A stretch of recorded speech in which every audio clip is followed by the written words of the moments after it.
They say the most dangerous men in New York don't scream threats. They whisper them. The truly powerful ones never raise their voices at all. They simply look at you with eyes cold as winter steel, and you understand that your life has just changed forever. I learned this truth on a Wednesday night in Tribeca, when the rain fell like knives and the city smelled of wet concrete and broken dreams. I learned it the moment I met Marco Vittorio, when a spilled glass of wine and a few words spoken in my grandmother's ancient dialect set in motion a chain of events that would transform me from prey into predator, from servant into queen. But I'm getting ahead of myself. Let me take you back to the beginning, to the night when Isabella Romano, 24 years old and drowning in debt, walked into the kingdom of monsters wearing a cheap black uniform and carrying a tray of sparkling water. To the night when everything changed. The rain in Tribeca wasn't just rain.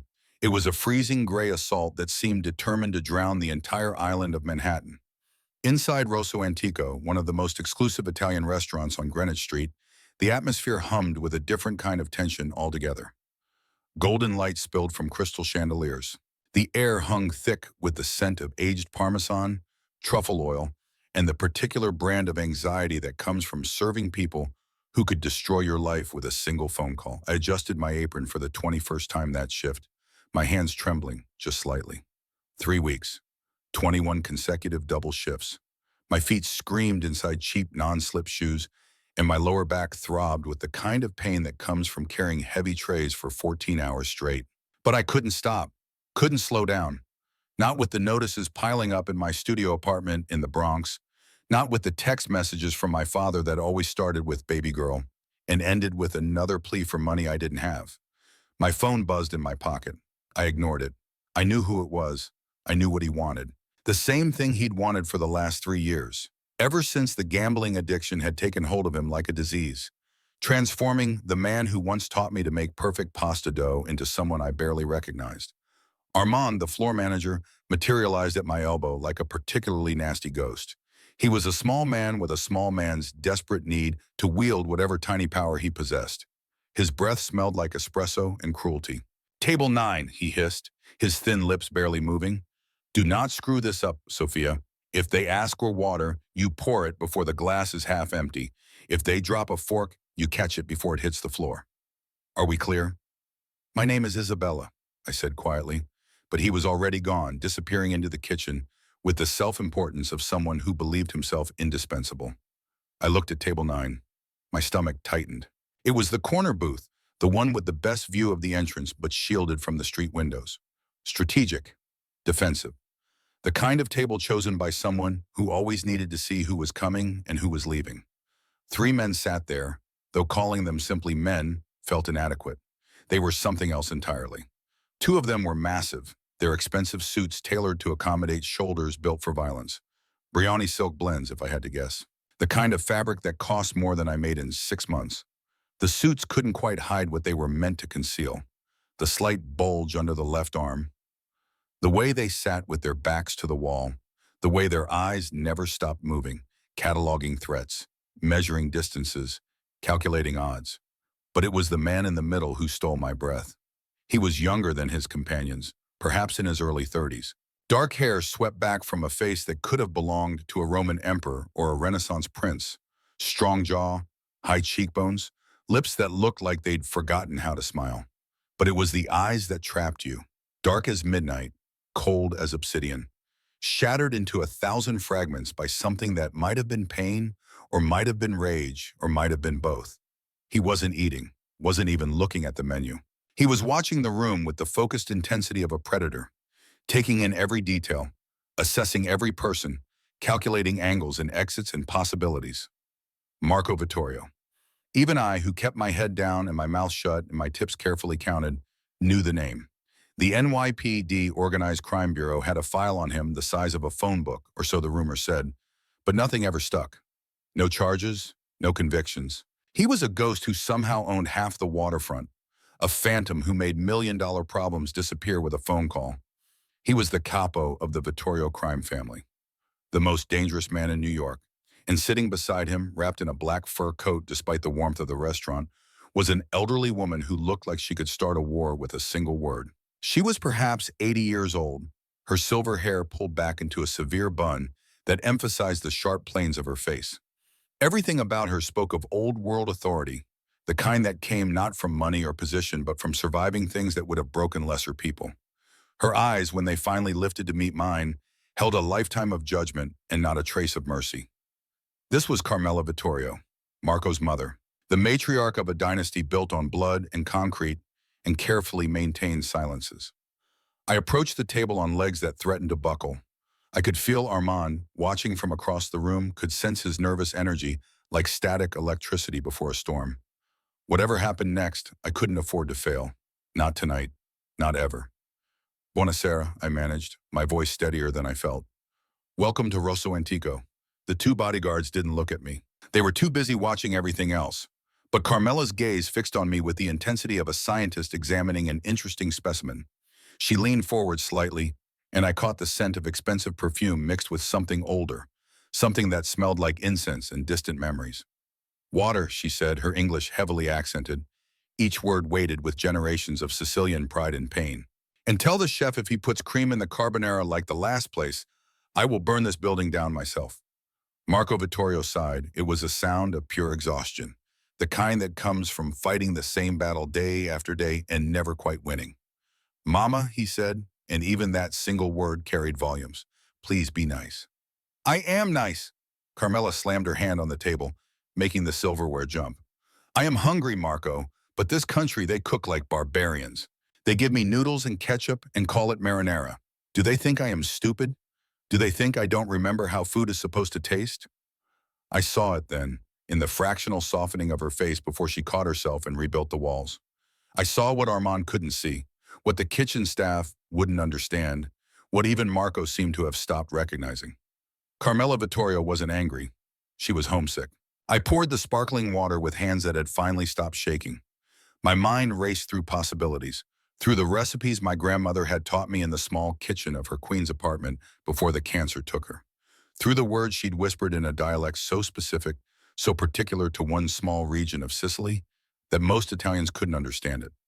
We make our carbonara the Roman way, signora, I said softly, careful to keep my voice respectful. Guanciale, pecorino romano, eggs, and black pepper. No cream, never cream. Carmela narrowed her eyes and leaned forward, close enough that I could see the fine network of wrinkles that mapped her face like roads on an ancient map. She inhaled slowly, deliberately. You smell like garlic and rain, she said, her voice dropping to something almost intimate. You are Italian?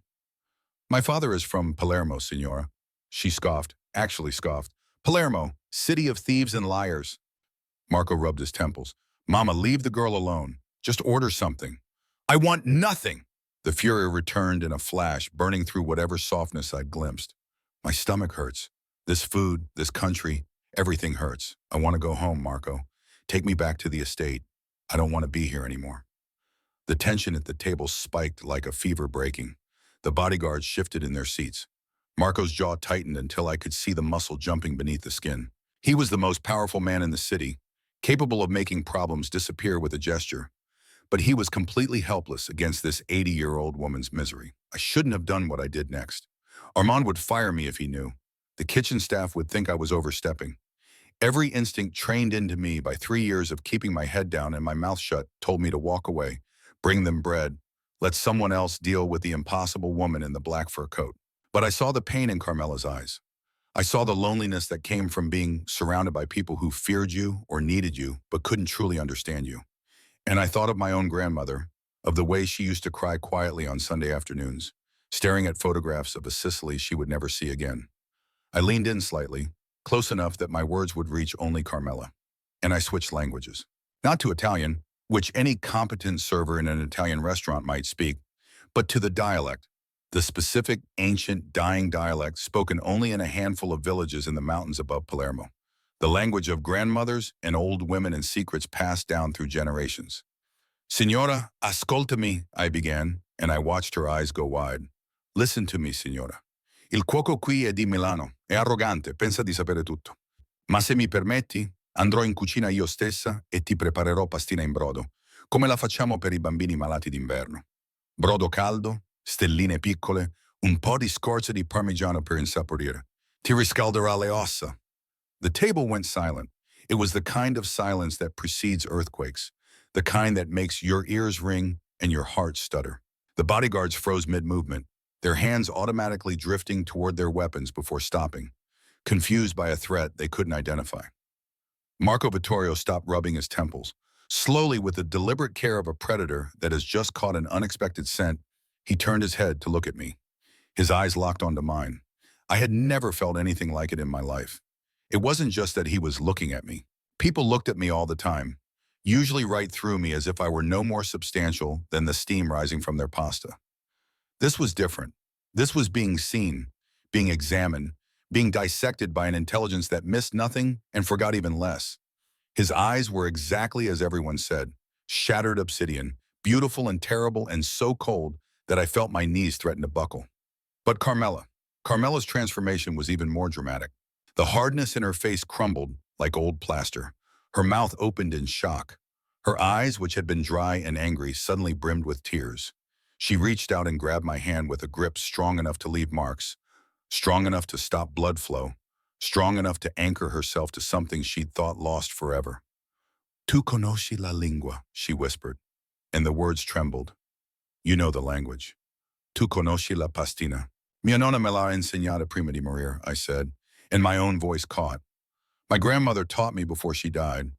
Diceva sempre, guarisce il cuore. She always said it heals the heart.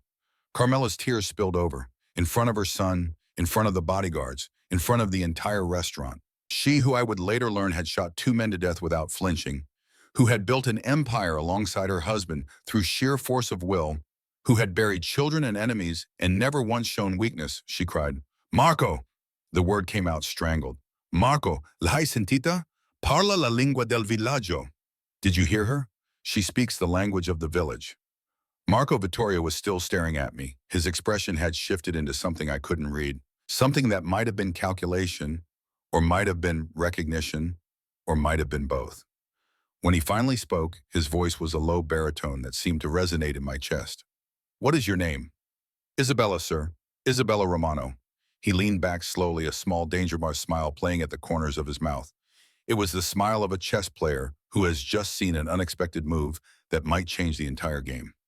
Isabella Romano, he repeated, tasting each syllable. You just did something no one in my organization has been able to do in 10 years. You made my mother smile. I felt my face flush. I'll go tell the chef about the broth.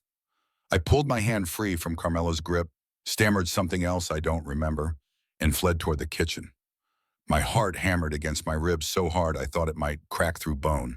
Behind me, I heard Carmela speaking rapidly in Italian to Marco, her voice animated in a way that suggested excitement, or conspiracy, or both. I pushed through the swinging kitchen doors and leaned against the wall, trying to catch my breath. Pierre, the head chef, glared at me from his station. What do you want? He demanded. Table 9, the old woman. She needs pastina in brodo, exactly the way her mother made it. Can you do that? Pierre's face darkened. I am a Michelin-trained chef. I do not make baby food. Then I'll make it, I said, surprising myself. Show me where the pastina is. What I didn't see, what I couldn't possibly have known as I argued with Pierre over tiny star-shaped pasta and proper broth temperature, was that back at table 9, Marco Vittorio had signaled to one of his bodyguards. The man leaned in close and Marco spoke quietly, never taking his eyes off the kitchen door where I'd disappeared. Enzo, find out everything about her, where she lives, who she owes, what she fears. By morning, I want to know her better than she knows herself. The trap had been set, and Isabella Romano, 24 years old and desperately trying to save enough money to keep the lights on in a studio apartment she couldn't really afford, had walked right into it. The rest of the shift passed in a blur. I made the pastina myself, ignoring Pierre's protests, focusing all my attention on getting it exactly right. The broth had to be clear and golden. The pasta had to be cooked until tender, but not mushy. The Parmesan rind had to steep long enough to infuse the liquid with that subtle, nutty flavor that made the difference between food and comfort. When I brought it to table 9, Carmela took one spoonful, closed her eyes, and I watched decades of tension drain from her face. She ate the entire bowl, scraped it clean, looked at me with something that might have been gratitude or might have been hunger of an entirely different kind. Marco, she said, still speaking Italian, I want her. Want her for what, Mama? As my companion, to stay with me. She understands. Marco's dark eyes found mine again. This time I was prepared for the impact, or thought I was. I was wrong. You can never really prepare for being seen by someone like Marco Vittorio. "We'll see, Mama," he said carefully. "We'll see." The shift ended at 2 in the morning. The rain had turned to sleet, the kind that bites exposed skin and makes your bones ache. I clocked out, collected my tips, $150 that would keep the electricity on for another week, but wouldn't touch the debt. The real debt, the $40,000 nightmare that grew by $500 every day, thanks to interest that should have been illegal, but wasn't. Not when you borrowed from the kind of people my father had borrowed from. I pulled my thin coat tight and started walking toward the Canal Street subway station. The streets were empty except for the occasional taxi throwing up sheets of dirty water. My phone buzzed. I pulled it out, saw my father's name, and my stomach twisted. The text message was short. "Baby girl, I found a buyer. Don't worry, Papa will fix everything." A buyer? A buyer for what? The apartment was already in my name. He had nothing left to sell except the same promises he'd been selling for years. The same guarantees that this time would be different. This time he'd win it all back. This time the luck would change. I was so focused on the phone that I didn't hear the car until it was right beside me. A black Cadillac Escalade rolled alongside me like a shark cutting through dark water. The windows were tinted so dark they looked like mirrors reflecting the rain and the streetlights and my own pale, frightened face. My heart stopped. Actually stopped for a beat or two before lurching back into frantic rhythm. The Lombardis. It had to be. They'd finally come to collect. They'd gotten tired of waiting for me to scrape together payments. They were going to drag me into that car, and I would end up in the East River wearing concrete shoes like something out of a bad movie, except this was real. This was happening. This was my life. I walked faster. The car matched my pace. I started to run. The car accelerated smoothly, effortlessly, staying right beside me like a predator toying with prey. The rear window rolled down. "Get in, Isabella." Not the Lombardis, something potentially worse. Marco Vittorio sat in the back seat, still wearing his suit, though the collar was unbuttoned now, and his tie hung loose. He looked tired. He looked human. He also looked like someone who would not ask twice. "I can't," I stammered, backing away. "My father is waiting up for me." "Your father is currently at the Lucky Ace Social Club in Queens, losing the money you gave him for rent." Marco's voice was calm, conversational, as if he were commenting on the weather rather than casually demonstrating that he knew every detail of my life. He held up a manila folder. "And you owe the Lombardis $40,000. Interest is compounding daily." The blood drained from my face. I felt cold all over, despite my racing heart. "How do you know that?" "I told you, I know everything." He gestured to the seat beside him. "Now get in. It's freezing and I hate the cold." I should have run, should have screamed, should have done anything except what I did. But my feet moved of their own accord, carrying me to the car door. My hand reached out. The door opened. The interior was warm and smelled of expensive leather and bourbon and something else. Something metallic that my hindbrain recognized as danger even if my conscious mind couldn't name it. Gun oil. The car smelled like gun oil. I climbed in. The door closed behind me with the solid thunk of German engineering. The car pulled away from the curb, and I watched the Canal Street subway entrance disappear behind us. We weren't heading toward the Bronx. We were heading toward the Brooklyn Bridge, toward Long Island, toward somewhere I'd never been and might never leave. Marco poured amber liquid from a crystal decanter built into the console. Bourbon, expensive enough that the bottle probably cost more than my rent. He handed me a glass. "Drink," he said. "It helps with the nerves." My hand shook as I took it. I sipped. The bourbon burned going down, but it was a clean burn, warming me from the inside. Marco took a sip from his own glass and turned to face me properly. In the close confines of the car, his presence was overwhelming. He was big, not just tall, but solid, built like someone who had grown up fighting and never stopped. There was violence in him that simmered just below the surface, controlled, but never truly dormant. "My mother, Carmela, has refused to eat properly for 6 months," he began, his voice businesslike. "She doesn't trust the staff. She doesn't trust the nurses. She thinks everyone is trying to poison her. But she trusted you." "It was just soup," I whispered. "It wasn't the soup." He set his glass down carefully. "It was the voice. It was the respect. She needs a companion, someone who speaks the language, someone who understands the old ways. I am offering you a job." "I already have a job." "You have servitude." The word came out like a slap. "You wipe tables for ungrateful tourists and collect tips that barely cover your subway fare. I'm offering you a position at the Vittorio Estate in Long Island. You'll be my mother's personal companion. You'll cook for her, read to her, ensure she's happy, make sure she eats, keep her company. And in return, he reached into his jacket.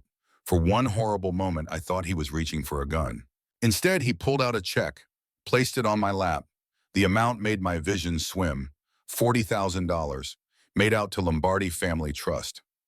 I bought your debt an hour ago, Marco said casually, as if he were discussing the purchase of a used car rather than my entire life. You don't owe them anything anymore. You owe me. I stared at the check. Horror and relief warred in my chest, creating something that felt like nausea or panic or both. He had just erased my debt, just like that. With a stroke of a pen and a phone call, he had removed the weight that had been crushing me for 3 years. But he hadn't freed me. He'd just changed my chains. This is the Mafia, I said, my voice barely audible over the hum of the engine. If I come with you, I can never leave, can I? Marco looked at me, and for just a moment the mask slipped. His eyes softened, just a fraction, just enough for me to see something that might have been regret, or might have been sympathy, or might have been both. Isabella, he said quietly, out here in the world, you are prey. The banks, the landlords, the sharks, they're eating you alive piece by piece, and they won't stop until there's nothing left. In my house, you are protected. You are under my banner. No one touches what is mine. He leaned in closer. His hand came up and brushed a strand of wet hair away from my cheek. The touch was gentle, almost tender, but it carried the weight of ownership, of possession. And make no mistake, Isabella, from the moment you spoke Italian to my mother, you became mine. The car stopped at a red light. Rain drummed on the roof. I looked at the check in my lap, looked at Marco's dark, compelling eyes, looked at the driver in the front seat, separated from us by a partition that probably didn't muffle sound as much as everyone pretended it did. I thought of my father, gambling away money he didn't have at a social club in Queens. I thought of my studio apartment with its broken radiator and persistent smell of mildew. I thought of 3 more years of double shifts and aching feet and Armand's coffee breath, and never quite enough to cover the bills. I thought of the alternative Marco was offering. A golden cage, yes, but a cage with warmth and food and no debt collectors pounding on the door at 3 in the morning. What about my father? I asked. He'll be looked after, but he stays in Queens. You come to the estate alone. Okay, I whispered. The word hung in the air between us for a long moment. Marco nodded to the driver. Home, Enzo. The car accelerated onto the Brooklyn Bridge. Through the window, I watched Manhattan recede behind us, its lights blurred by rain and speed. I was leaving my old life behind. I didn't realize yet that I wasn't just walking into a job. I was walking into a war. Because being Marco Vittorio's favorite, being the person who could make his mother smile, put a target on my back. And Adriana Lombardi, the beautiful blonde daughter of Marco's greatest enemy, his arranged fiancée in a marriage meant to end decades of bloodshed, was already preparing to aim. But that night, in the back of the Escalade, heading toward an estate I'd never seen, I didn't know any of that yet. I just knew that Isabella Romano, Waitress, had just made a deal with the devil. And the devil had very dark eyes and a smile that promised protection and possession in equal measure. The estate emerged from the darkness like something out of a fairy tale. If fairy tales involved armed guards and iron gates and walls high enough to keep out armies. We drove through the entrance, past men with assault rifles who saluted the car with the casual efficiency of soldiers at a checkpoint. The main house loomed ahead, all Italian Renaissance architecture and carefully cultivated roses and fountains that probably cost more than every apartment building in the Bronx combined. This wasn't a house, this was a fortress disguised as a palace. This was where kings lived. Or monsters, or both. The car stopped. Enzo opened my door. Marco climbed out on his side and came around to meet me. Up close, with the estate behind him and guards flanking us, he looked every inch the prince of a criminal empire. Dangerous, beautiful, completely in control. Welcome home, Isabella, he said. And I stepped through the gates into my new life, not knowing that home was just another word for prison, and prison was just another word for safety, and safety was just another word for the place where you finally stop running and start becoming something else entirely. Something stronger, something darker, something that would eventually learn to bite back. But that transformation was still ahead of me. That night, I was just a frightened girl in a cheap coat, following a dangerous man into a beautiful cage. The real story was about to begin. They say you can get used to anything if you live with it long enough. Violence, luxury, fear. Even beauty can become ordinary if you wake up to it every morning. But some things never stop feeling dangerous, no matter how familiar they become. Living in Marco Vittorio's house was like that. Like holding your breath underwater, knowing you'll have to surface eventually, but not sure if there will be air waiting when you do. The first 3 weeks passed in a strange dream. I woke each morning in a suite larger than my entire apartment had been, showered in marble bathrooms with water pressure that actually worked, and ate breakfast prepared by a chef who had trained in kitchens I couldn't pronounce. Carmela welcomed me like the daughter she'd lost, teaching me recipes that had been passed down through 6 generations, telling me stories about Sicily that made her eyes shine with tears she refused to shed. But Marco was a ghost in his own house. I heard him. Late at night, when the rest of the estate slept, I would lie awake and listen to piano music drifting through the halls, haunting melodies that spoke of loss and longing and wounds that never quite healed. Sometimes I would creep to the music room door and watch him through the crack, his strong hands moving across the keys with surprising gentleness, his eyes closed against memories I couldn't see. But he never spoke to me, never ate meals with us, never appeared during the day. It was as if that moment in the kitchen, when he'd brushed flour from my cheek and looked at me like I was something more than hired help, had never happened at all. Rosa, the housekeeper, explained it to me one afternoon while we were folding linens. She was a warm woman in her 50s with kind eyes and careful hands. "He's been like this since Sophia died," she said quietly, glancing toward the door to make sure we were alone. "5 years now. He doesn't sleep, barely eats, just works and works and works, like he's trying to punish himself for still being alive." "Who was Sophia?" I asked, though I already knew the answer would hurt. "His wife. Beautiful girl. Sweet as a summer fruit. She thought she could save him, you know. Thought love could make him leave this life." Rosa's hand stilled on the sheet she was folding. "Then the car exploded. Meant for him, they say. But she was the one who died." That night, Sunday night, 3 weeks after I'd arrived at the estate, I couldn't sleep. The conversation with Rosa had planted something dark in my chest, something that felt like grief for a woman I'd never known. I needed water. Needed air. Needed something to quiet the questions spinning through my mind. I slipped out of my room wearing the silk robe I'd found in the closet, one of dozens of expensive things that had appeared as if by magic, all in my size, all chosen by someone who paid very close attention to details. The hallway was dark except for small lights along the baseboards. The house settled and creaked around me, old bones adjusting to the weight of secrets. I was passing the library when I heard voices. Low. Urgent. The door was slightly open, spilling a slice of golden light across the marble floor. I should have kept walking, should have minded my own business. But I heard my name, and once you hear your own name spoken in secret, it's impossible not to listen. I pressed myself against the wall and held my breath. "The girl is a problem, Marco." That was Enzo, Marco's head of security, the man who had driven me here that first night. "Adriana is furious. The Lombardi alliance hangs by a thread." "Let Adriana be furious." Marco's voice was tired, so tired. "I don't trust the Lombardis anyway. They've been moving product through my ports without paying the tax. The alliance was failing long before Isabella arrived. But keeping her here, it complicates things. If the Lombardis find out who her father is, they will use it. They'll use her." My heart stopped. "Found out who my father is? What did Enzo mean?" "Her father is a gambling addict," Enzo continued. "A nobody. But he's also something else, isn't he, boss?" Silence. Long enough that I thought maybe they'd finished. Maybe I should run before they discovered me. Then Marco spoke, and his voice had dropped to something cold and dangerous. "Vincent Romano was the driver for the heist that killed my uncle. The 1998 job. You know this, Enzo. Everyone knows this." The floor seemed to tilt beneath my feet. My father. My father had been involved in a heist that killed Marco's uncle.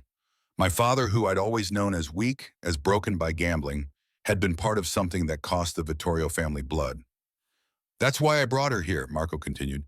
"Vincent has the ledger, the missing book from the 98 heist. It contains the names of every corrupt judge and cop on our payroll. He stole it to ensure we wouldn't kill him. He's been hiding it for 26 years, using it as insurance."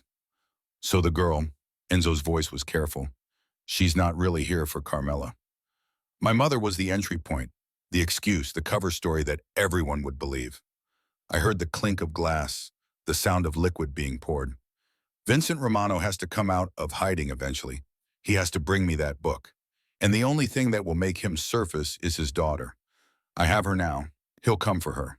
And when he does, I'll get the ledger and end this. So Isabella is bait. Yes. The word hung in the air like poison, like a curse, like the truth I'd been too stupid to see. I backed away from the door slowly, my hand pressed against my mouth to keep the sob from escaping. Everything, everything had been a lie. The joy, the kindness, the way Marco had defended me against Adriana at the lunch, all of it calculated, all of it strategy. I wasn't a person to him. I was a chess piece, a tool, a means to an end. I made it back to my room before the tears came.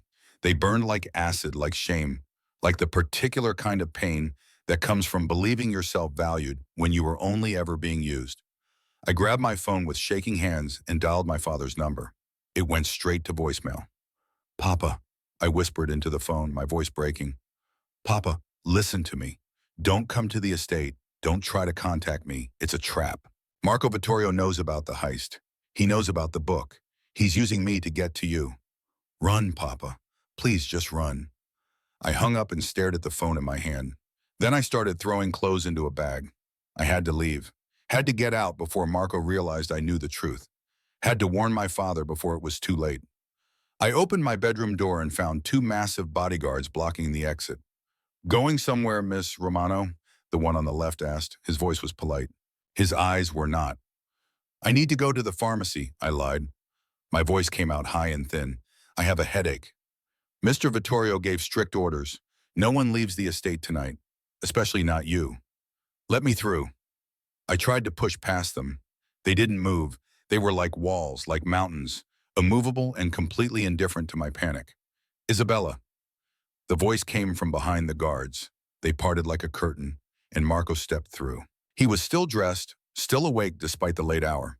He looked at my bag, then at my tear-stained face, and something flickered across his features. Not quite guilt, not quite regret, something closer to resignation. You were listening, and he said, it wasn't a question. You used me. The words exploded out of me, 3 weeks of gratitude and confusion, and something dangerously close to affection curdling into rage. You lied to me. You made me believe you cared, that I was safe here, that this was real. You're a monster, Marco. He stepped into my room and closed the door behind him, leaving the guards outside. In the confined space, he seemed even larger, even more dangerous. But when he reached for me, his touch was gentle. He took my arms, not roughly, but firmly enough that I couldn't pull away. Listen to me, he said, his voice low and urgent. Yes, I brought you here to get the ledger. That was the plan. I won't lie to you about that. Then let me go. I struggled against his grip. Let me leave. I can't. Why not? Because Enzo just got a call 20 minutes ago. Your father didn't run, Isabella. He tried to sell the ledger to the Lombardis an hour ago to pay off a new debt. Another debt he racked up in the 3 weeks you've been here. The world went very cold, very still. No, I whispered. He wouldn't. Marco's jaw tightened. Adriana's father has him now. And they're calling me. They said if I don't deliver you to them by midnight tomorrow, they will send him back to me in pieces, starting with his fingers. The phone in Marco's pocket began to ring. He pulled it out, looked at the screen, and put it on speaker. Set it on my dresser so we could both hear. Marco. The voice on the other end was older, rougher, filled with the kind of casual cruelty that came from years of getting away with it. Luca Lombardi. I have something of yours, or rather something that belongs to your little pet. A sound came through the phone, the unmistakable crack of flesh hitting flesh. A groan, then a voice I knew as well as my own heartbeat, distorted by pain and fear. Bella, baby, tell him I'm sorry. My father. They had my father. Midnight tomorrow, Marco, Luca Lombardi said. Red Hook Terminal, bring the girl, or I send Daddy back in pieces. And then I come for your mother and burn your pretty house to the ground. The line went dead. I stood there, frozen, as Marco picked up his phone and slid it back into his pocket. He looked at me with something that might have been pity, or might have been calculation, or might have been both. You see, Isabella, you can't leave, because now we are the only thing standing between your father and a shallow grave. The war has started, and you're right in the middle of it. He moved toward the door, then paused with his hand on the knob, turned back to look at me. You can stay a victim, Isabella, or you can become a survivor. The choice is yours. Aldrashin, but if you choose to survive, if you choose to fight, then be in the basement shooting range at 6 tomorrow morning. Because I'm going to teach you how to use a gun. And tomorrow night, we're going into hell. He left. The door closed.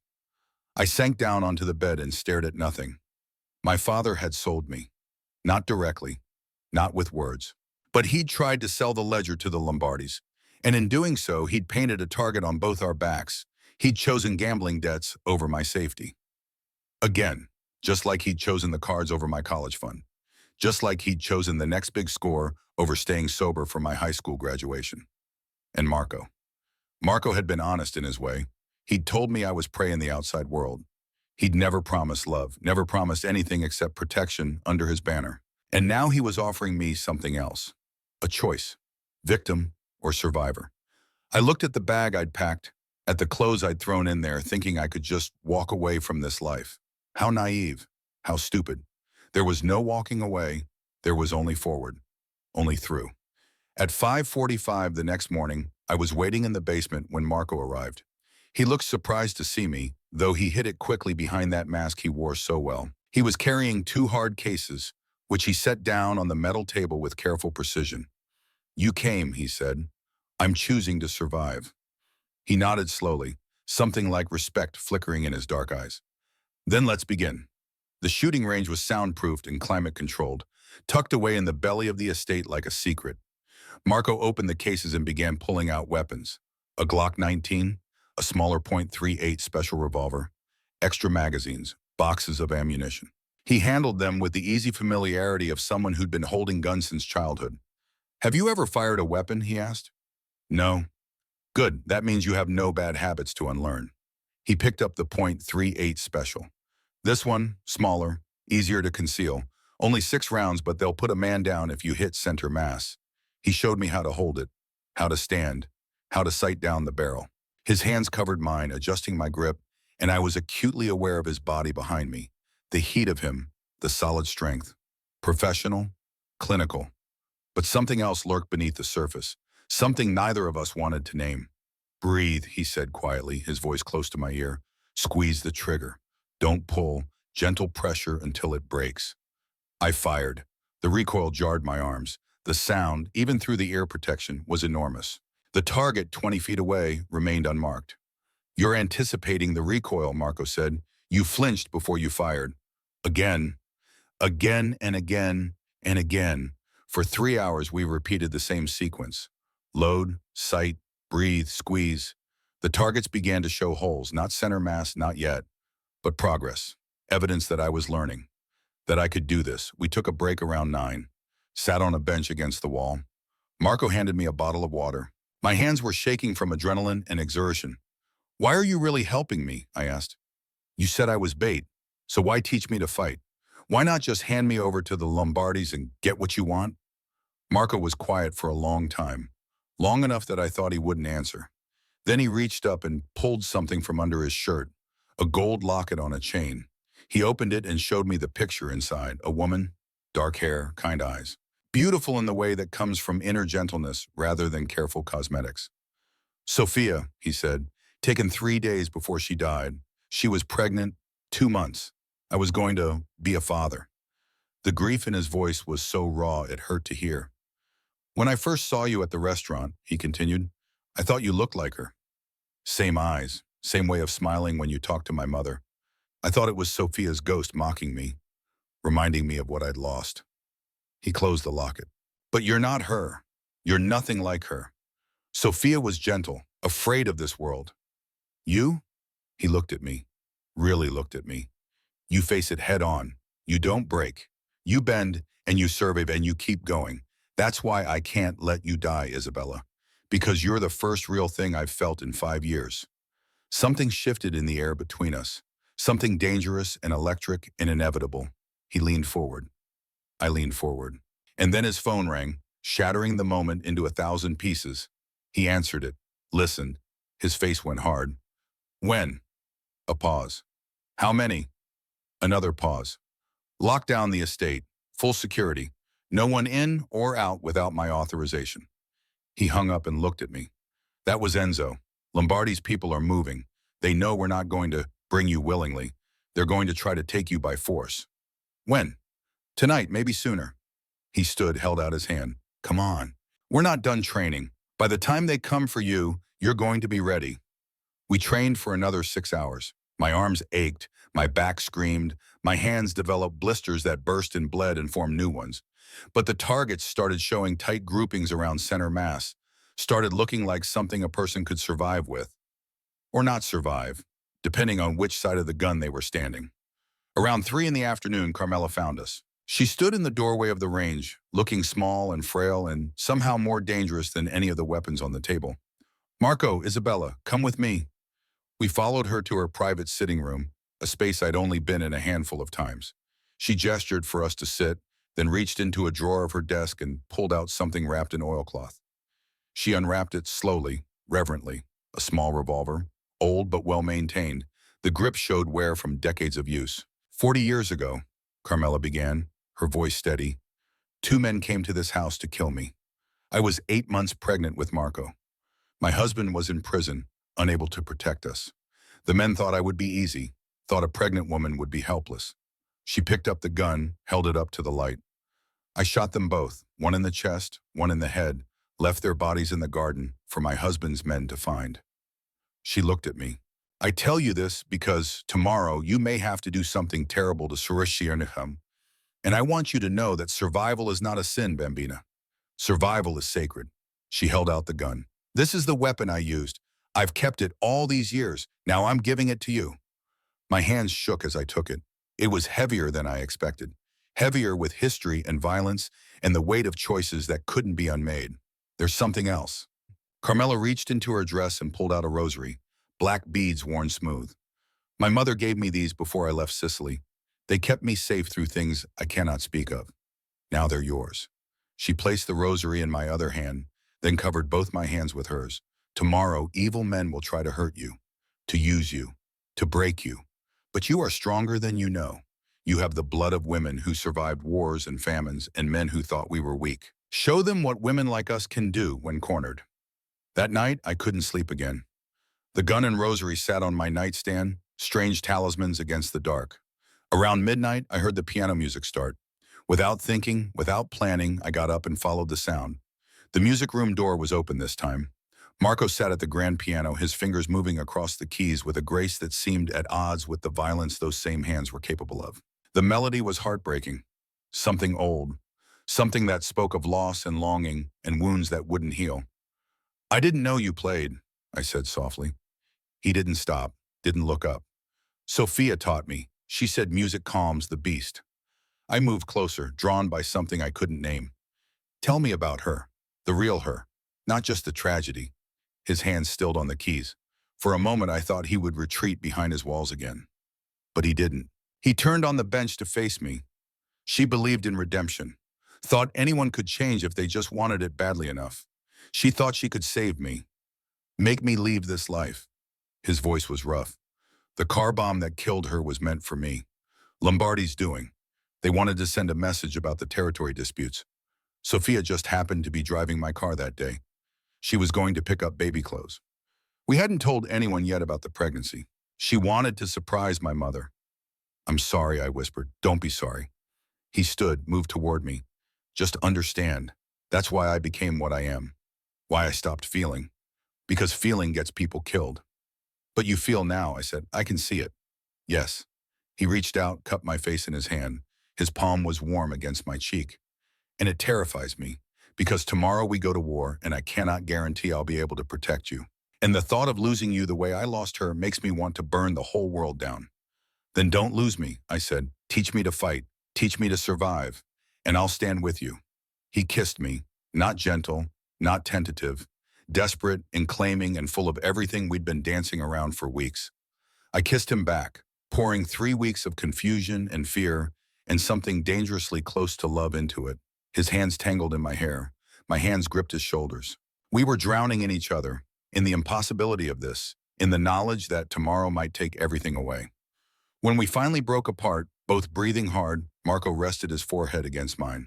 Tomorrow night, he said, we go to Red Hook Terminal. Lombardi wants you delivered by midnight. We're going to give him exactly what he wants. And then we're going to end this war once and for all. And my father? His jaw tightened. I'll do what I can. But Isabella, you need to understand, your father made his choices. He put you in danger. Whatever happens to him is a consequence of his own actions. I nodded, even though it hurt. Even though part of me still wanted to believe my father was the man he'd been when I was 8, before the gambling took hold, before he started seeing me as an asset rather than a daughter. What do you need me to do? I asked. Stay alive. Stay behind me. And if I tell you to run, you run. You don't look back. You don't hesitate. You run and you don't stop running until you're safe. The next day passed in a blur of preparation. Enzo and his men loaded weapons into SU bombs. Carmela blessed everyone with holy water and quiet prayers. Marco moved through the house like a general preparing for battle, giving orders, checking weapons, making contingency plans for a dozen different scenarios. At 11:30 that night, I stood in the foyer wearing black clothes and a bulletproof vest that felt like wearing a corpse. The .38 special sat heavy in my coat pocket. Carmela's rosary wrapped around my wrist. I looked like someone preparing for war because that's exactly what I was. 3 black SUVs idled in the circular driveway. 12 armed men, not counting Marco, Enzo, and me. An army mobilizing to rescue a man who probably didn't deserve it. Marco came to stand beside me. He was dressed all in black, a tactical vest over his shirt, weapons I couldn't even name strapped to his body. He looked like what he was, a warrior, a prince of violence, a man who had been fighting his whole life and would keep fighting until either he won or the world ended. Rules, he said quietly. You stay behind me, always. You don't fire unless I tell you to. You don't try to be a hero. If things go wrong, you run. Enzo will get you out. Understood? Understood. And Isabella? He turned to face me fully. In case I don't get a chance to say this later. What you've become in the last 3 weeks, the woman you're becoming, she's magnificent. Before I could respond, Carmela appeared. She hugged me fiercely, pressing something into my hand. Another rosary, this one with a small medal attached. Saint Michael, the warrior angel. For protection, she whispered. Come back to me, Bambina. Both of you. We loaded into the SUVs. I sat beside Marco in the middle vehicle. The convoy pulled away from the estate, 3 black ships sailing into a storm. Through the tinted windows, I watched Long Island give way to Queens, then Brooklyn, the landscape growing progressively more industrial and desolate. Red Hook Terminal, midnight, a trap within a trap. The Lombardis thought they were luring Marco. Marco thought he was rescuing my father and retrieving the ledger. But I knew the truth. Wars didn't have winners. They just had survivors. And the only question that mattered was which side we'd be on when the smoke cleared. Marco's hand found mine in the darkness. He didn't say anything. Didn't need to. The touch said everything. That we were in this together now. That whatever happened next, we would face it side by side. That somehow in the space of 3 weeks, I had stopped being a chess piece and become something else entirely. Something he was willing to go to war for. The convoy turned onto a long, dark road lined with abandoned warehouses.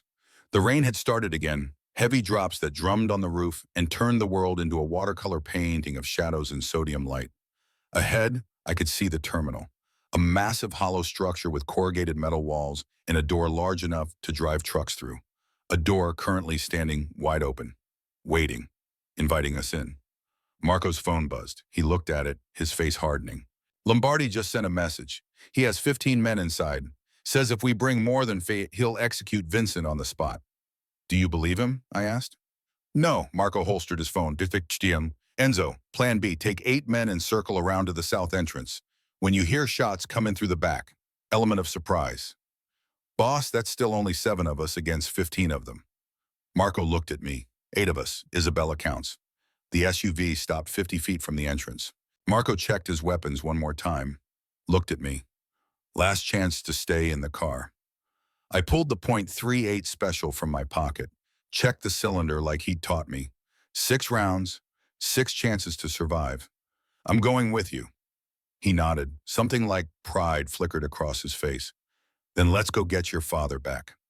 We stepped out into the rain and the dark and the beginning of the end. The warehouse loomed ahead, its open door revealing nothing but shadows and the distant sound of dripping water. Somewhere in there, my father waited. Somewhere in there, Luca Lombardi and his daughter Adriana were preparing whatever trap they'd laid. And somewhere in there, the truth about who I really was, who I could become, was waiting to be born in blood and bullets and the kind of choices that define you forever. Marco took point. I fell in behind him just like he taught me. Three of his men flanked us. We advanced toward the warehouse, toward the trap, toward whatever waited in the dark. The rain fell harder. Thunder rumbled in the distance.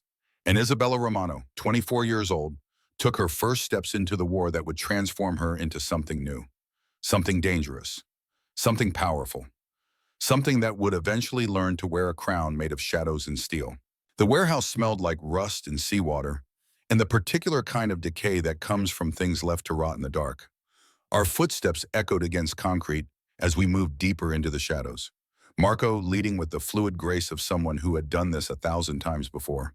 The rain drummed on the metal roof overhead, creating a percussion that made it impossible to hear anything else. Perfect conditions for an ambush. Perfect conditions for dying. Floodlights snapped on without warning, blinding us. I threw up my hand instinctively, squinting against the sudden brightness. When my vision adjusted, I saw them. 15 men arranged in a semicircle around the center of the warehouse.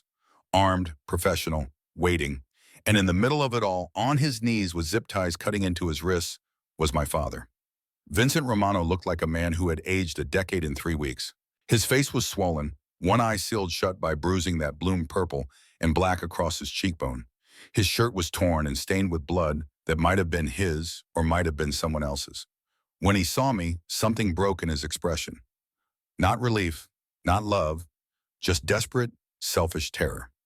Standing behind him, one hand resting almost casually on his shoulder, was Luca Lombardi. 60 years old, built like a man who had spent his life breaking things with his bare hands. A scar ran from his left temple to his jaw, cutting through skin that had seen too much sun and too much violence. His smile was the smile of a shark that had just caught the scent of blood. And beside him, wearing a white trench coat that seemed to glow in the harsh light, was his daughter Adriana. Beautiful, cold, fury burning in her ice blue eyes as she looked at Marco, at me, at the future she'd been promised and was watching slip away. Marco Vittorio, Luca's voice echoed off the metal walls. You brought the girl. Good. I see you still have some honor left. Marco's gun never wavered. He held it in a two-handed grip, aimed directly at Luca's chest. I brought her. Where's the ledger? Adriana laughed. It was a sound like breaking glass. We don't have the ledger, Marco. Dear Vincent here says he hid it.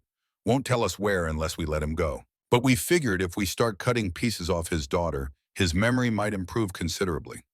The words hit me like a physical blow. They weren't planning to trade. They were planning to torture me in front of my father until he gave up whatever secrets he'd been protecting for 26 years. I was never leaving this warehouse alive. Marco must have felt me tense because his voice dropped low, meant only for me. Easy, stay behind me. When I move, you move. Vincent's voice cracked through the warehouse, high and panicked. Bella, baby, just go to them. Tell them I'll give them the book. Don't let them hurt me anymore. Time seemed to slow down, to crystallize. My father, the man who was supposed to protect me, who was supposed to love me more than his own life, was begging me to walk into torture to save his own skin, was telling me to sacrifice myself for his mistakes, for his debts, for his endless, bottomless need to gamble and lose and destroy everything he touched. Something inside me died in that moment, some last fragile hope that he might still be the father I remembered from childhood, that he might choose me, just once, over whatever addiction drove him. Marco's voice cut through the air like a blade. No. Luca Lombardi's smile widened. What did you say? I said no. Marco's voice was steel wrapped in ice. The girl stays with me. The ledger stays lost. And if you touch a hair on her head, Luca, I will burn everything you own to the ground and salt the earth where it stood. Vincent was screaming now, thrashing against his restraints. She's my daughter. I own her. Give her to them, Marco. You owe me. I saved your uncle back in '98. Marco's laugh was ugly, bitter. You drove a getaway car, Vincent. You didn't save anyone. And you just proved you're not a father. You're a coward, a rat, and rats don't deserve mercy. Everything happened at once.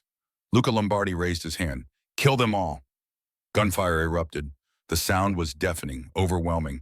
a wall of noise that seemed to compress the air itself.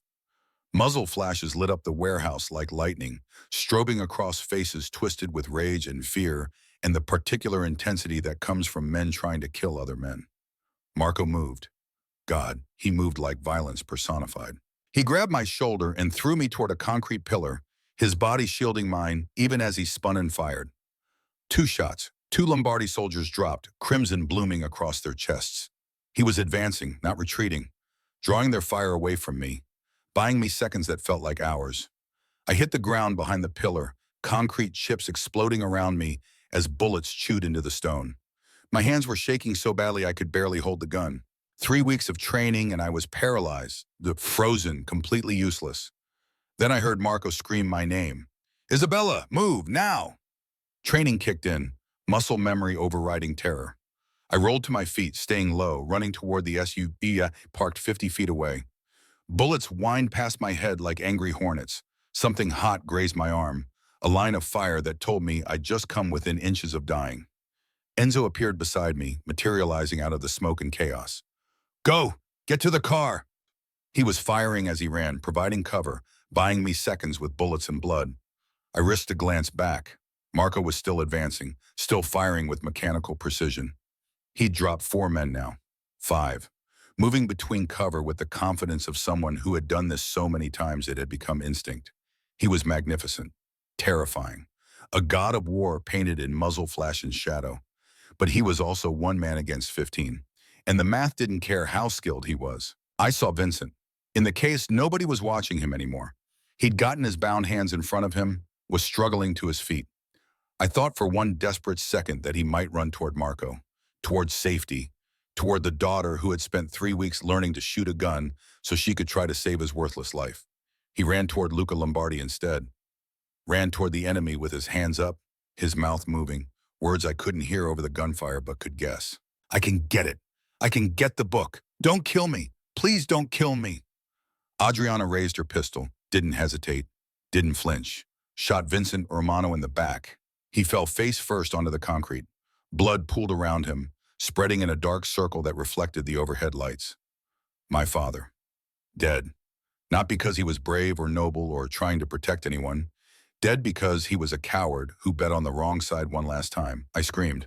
The sound tore out of my throat, raw and primal. Through the smoke, Adriana stood over Vincent's body, pistol still raised. She was laughing, actually laughing. "Finally," she said, her voice carrying across the warehouse. "Finally, that rat is dead." Marco's gun swung toward her. "What did you say?" "I paid him $500,000 to plant the bomb in Sophia's car." Adriana's smile was manic. 5 years ago, your precious wife, your perfect little saint, I killed her, Marco, because you were mine first." The words hit like bullets. Marco froze, his face went white. "You. I loved you since I was 16, but you chose her." Adriana raised her pistol toward me. "And now this nobody?" 2 shots cracked simultaneously. Carmela stepped from behind a pillar, her old revolver smoking. Marco's gun echoed a heartbeat later. Adriana jerked twice. The white trench coat bloomed crimson. She collapsed, dead before hitting concrete. Carmela walked to Marco, touched his face. "Now Sophia can rest. Now you can rest, my son." Marco stared at Adriana's body. 5 years of grief suddenly given a name. A face, justice. "Boss, we gotta move." Enzo grabbed my arm. "Cops are coming." This time I didn't look back. Didn't watch my father's body grow smaller through the rear window. The past was dead. All of it. Time to run toward whatever came next. I moved. But part of me stayed in that warehouse with Vincent Romano's body cooling on concrete, with the last piece of my old life bleeding out in a pool of his own bad choices. We reached the SUV. The driver had the engine running, door open. I dove into the back seat. Enzo climbed in after me. "Go, go, go." The driver slammed the accelerator. Tires screamed. The SUV fishtailed, then found traction and rocketed toward the exit. Through the rear window, I could see Marco still fighting, still standing, still buying us time with every bullet.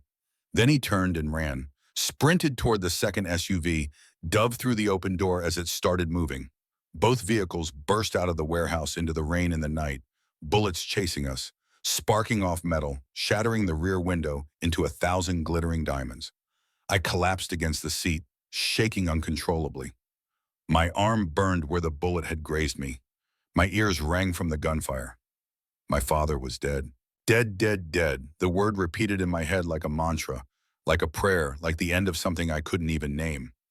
Enzo was on the radio barking orders. "Boss, you good?" Marco's voice came through, strained but steady. "I'm hit. Shoulder. Not bad. Keep moving. They'll be following." "Where to?" "The estate. Full lockdown. This isn't over." The drive back felt like it took hours, every second stretching into minutes, every minute into eternities. When we finally pulled through the gates of the Vittorio estate, dawn was starting to break over Long Island Sound, pink and gold light painting the sky, beautiful and indifferent to the violence that had just unfolded. Marco's SUV pulled up beside ours. He climbed out slowly, favoring his left side. Blood soaked through his shirt, dark and spreading. But he was alive. Alive when my father was dead. Alive when 15 men had tried to kill him. Alive because he was Marco Vittorio, and death itself seemed afraid to take him. He came to my door, opened it, looked at me with those shattered obsidian eyes. "Come on," he said quietly. "Let's get inside." The house was in chaos, armed men patrolling the perimeter, Rosa crying in the kitchen, Carmela standing in the foyer like a general surveying her troops, wearing a silk robe and holding a pistol in her right hand as if it were the most natural thing in the world. She saw Marco's blood and her face went hard.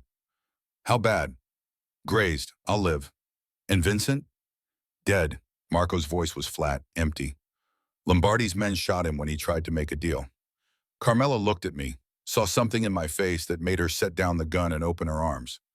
I went to her like a child, letting her hold me while something broke loose inside my chest. I wasn't crying, couldn't cry. The tears were trapped somewhere behind my ribs, turned to stone by shock and exhaustion, and the particular numbness that comes from watching your father die. "Bambina," Carmela whispered. "I'm sorry. I'm so sorry." Marco's phone rang. He answered it, listened, and his face went from hard to granite. "When?" A pause. "How many?" He hung up and looked at us, at the men with their weapons, at the fortress we'd turned his home into. That was my contact at NYPD. "Lombardi's calling in every favor he has. We have maybe 2 hours before this place is surrounded by cops, feds, maybe even SWAT. And Lombardi's not done. His men are regrouping. They're coming here. For all of us." "Then we leave," Carmela said simply. "We have the tunnel, the old Prohibition tunnel to the boathouse. We go now." "The tunnel's been flooded for 20 years, Mama." "Then we get wet." She looked at me. "Isabella, go to your room. Pack only what you can carry. 5 minutes. No more." I moved like an automaton, up the stairs, into my suite, grabbing clothes, the gun Carmela had given me, the rosary. Marco appeared in my doorway, a first aid kit in his hand. "Let me see your arm," he said. I'd forgotten about it, the graze. It burned now that adrenaline was fading, a line of fire across my bicep. Marco cleaned it efficiently, his hands gentle despite their strength, bandaged it with practiced ease. "I'm sorry about your father," he said quietly. "Don't be." My voice sounded strange, distant. "He made his choices. You told me that. You were right. Isabella."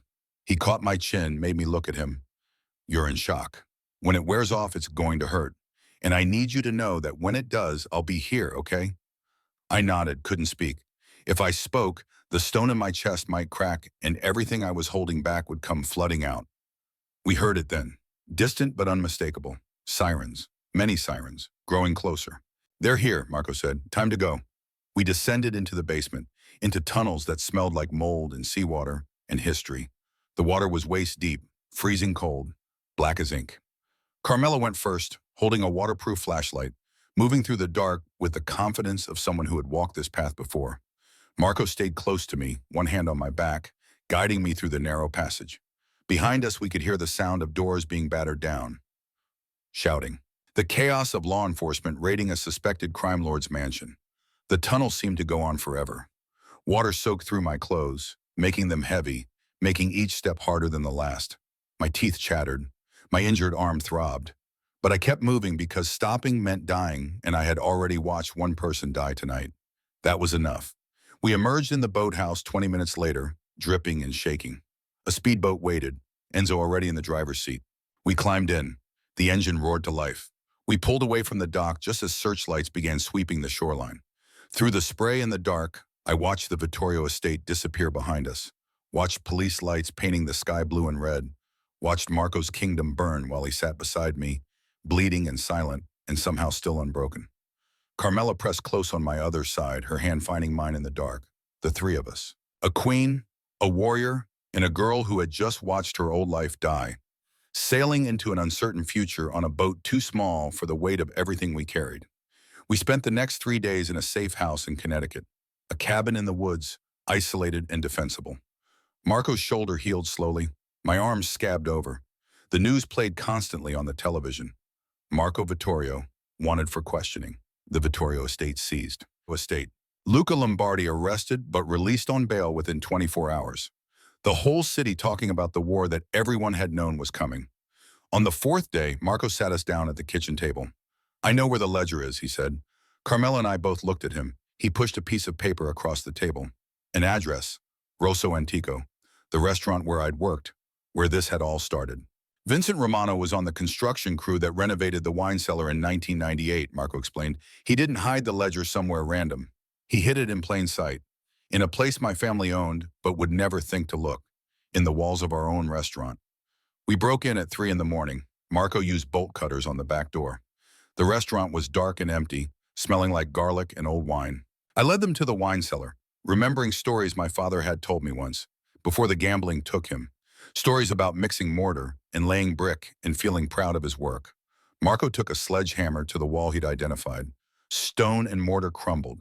Behind it, wrapped in oilcloth and plastic, was a leather-bound book. The ledger. He opened it. Page after page of names. Judges, senators, police commissioners, district attorneys. Every corrupt official who had taken money from organized crime over the past 3 decades. Dates, amounts, bank account numbers. Enough evidence to bring down half the political establishment in New York. And there, marked with a red tab, was a page that made Marco go pale.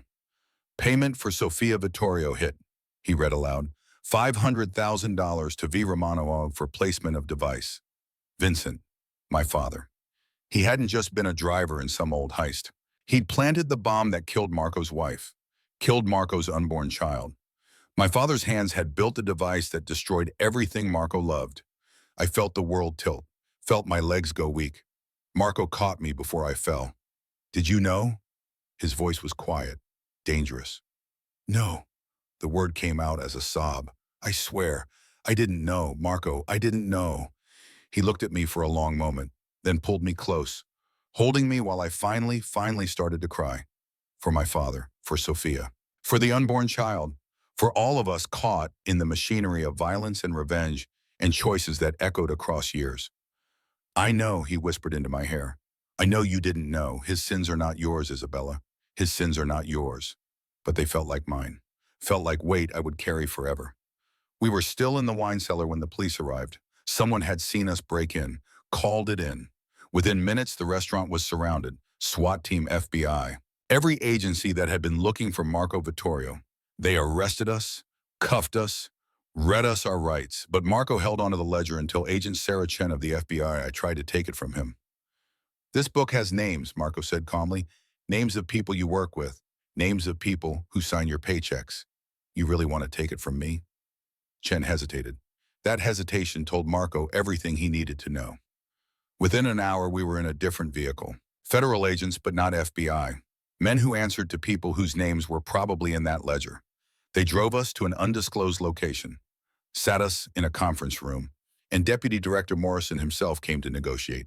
He was 50, silver-haired, with the kind of face that belonged in boardrooms and country clubs, the kind of face that hid monsters in expensive suits. "Mr. Vittorio," he began, "let's discuss how we can resolve this situation." Marco set the ledger on the table between them. Full immunity for me, my mother, and Isabella Romano.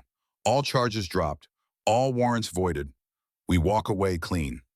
"Impossible." Marco pulled out his phone, showed Morrison something on the screen. "That's a dead man switch.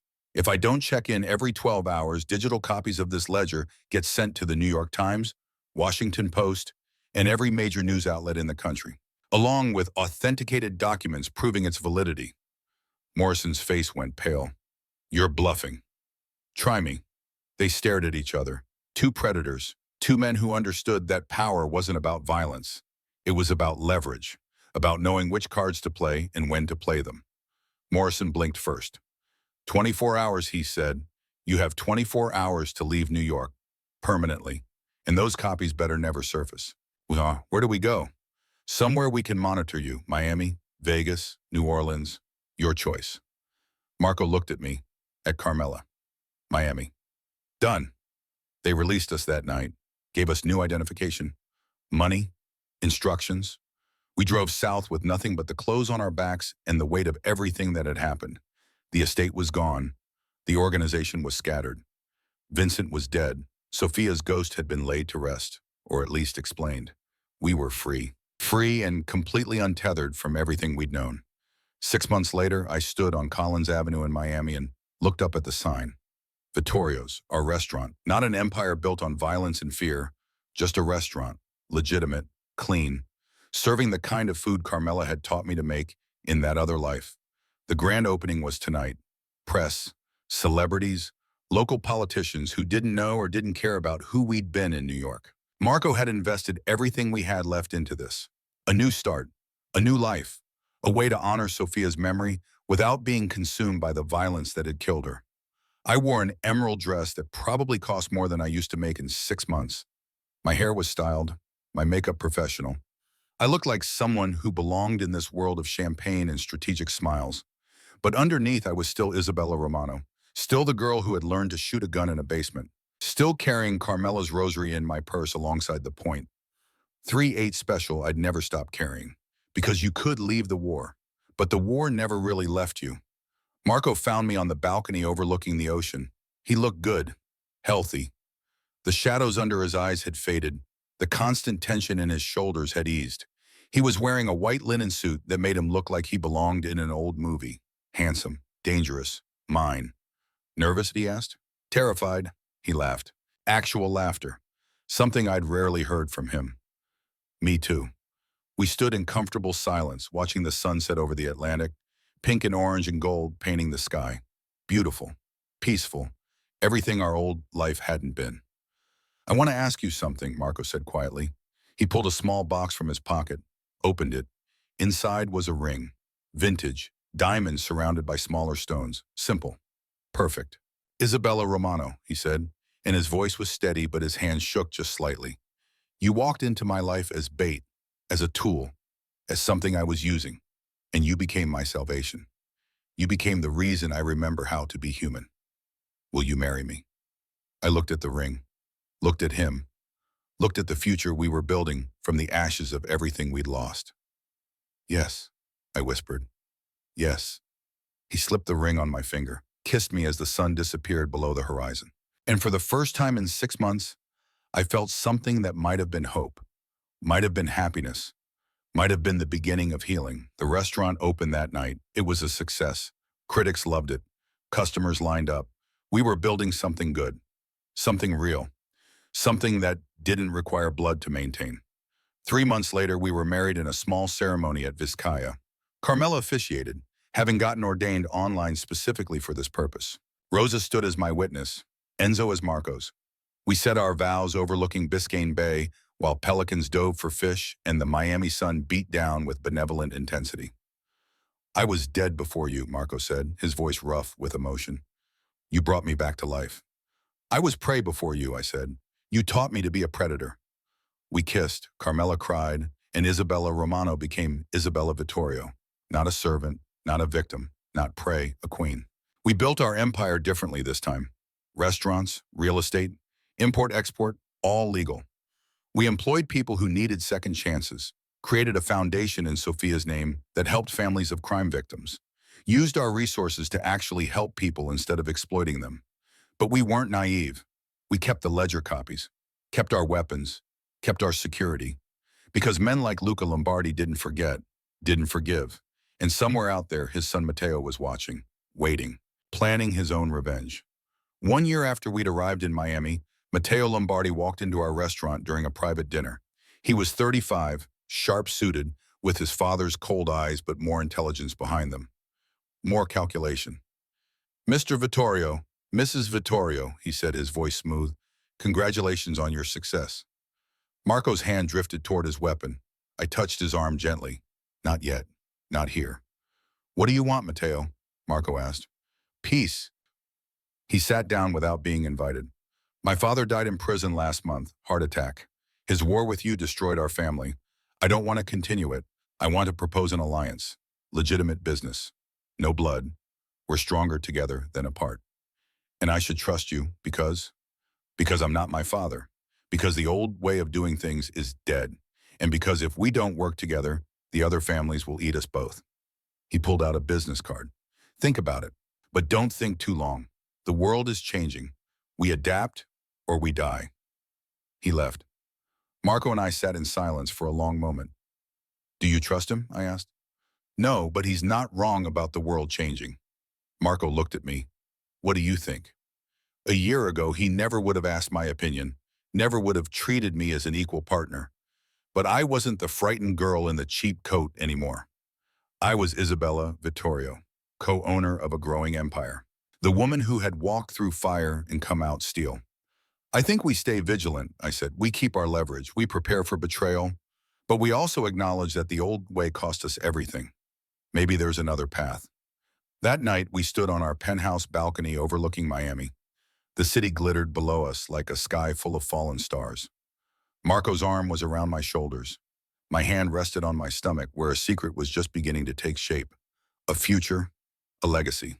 Something to build for instead of just survive. Do you ever regret it? Marco asked quietly. Coming with me that night? Everything that happened after? I thought about Vincent, about Sophia, about the violence and the fear and the cost of everything we'd built. Thought about the girl I'd been, serving tables and drowning in debt and seeing no way out. No, I said honestly. I regret what we lost, who we lost, but I don't regret becoming who I am. You asked me once to choose, victim or survivor. I chose survivor, and I'd choose it again. He kissed the top of my head. I love you, Isabella Vittorio. I love you too. The city sparkled below us. Somewhere out there threats waited, Matteo Lombardi and his plans, federal agents watching for any sign we were returning to old ways. The past always ready to reach forward and drag us back. But for now, in this moment, we were safe. We were together. We were building something that might actually last. I had walked into Marco Vittorio's world as prey, as a frightened girl with no options and no future. I had been used, manipulated, caught in a war I didn't understand. But I had survived, had learned, had transformed. They say the most dangerous men whisper threats, but the most dangerous women? We don't threaten at all. We simply smile. We wait. We build our empires in plain sight. And when the moment comes, we strike with all the accumulated power of everything we've survived. I was Isabella Vittorio now, wife, partner, queen, and I was just getting started. The ledger remained hidden, the empire grew, and the girl who once served tables in Tribeca learned to rule an empire built not on violence, but on something more dangerous. Intelligence, strategy, the kind of power that comes from knowing everyone's secrets and choosing exactly when to reveal them. My father had been a coward. Sophia had been a saint. Carmela had been a warrior. And I was all of them and none of them. I was something new, something this world had never seen before. A woman who had walked through hell wearing cheap shoes and emerged wearing a crown made of starlight and steel. This was my story. This was my triumph. This was the beginning of a dynasty that would be remembered long after all of us were dust. The queen had risen, and she would never kneel again.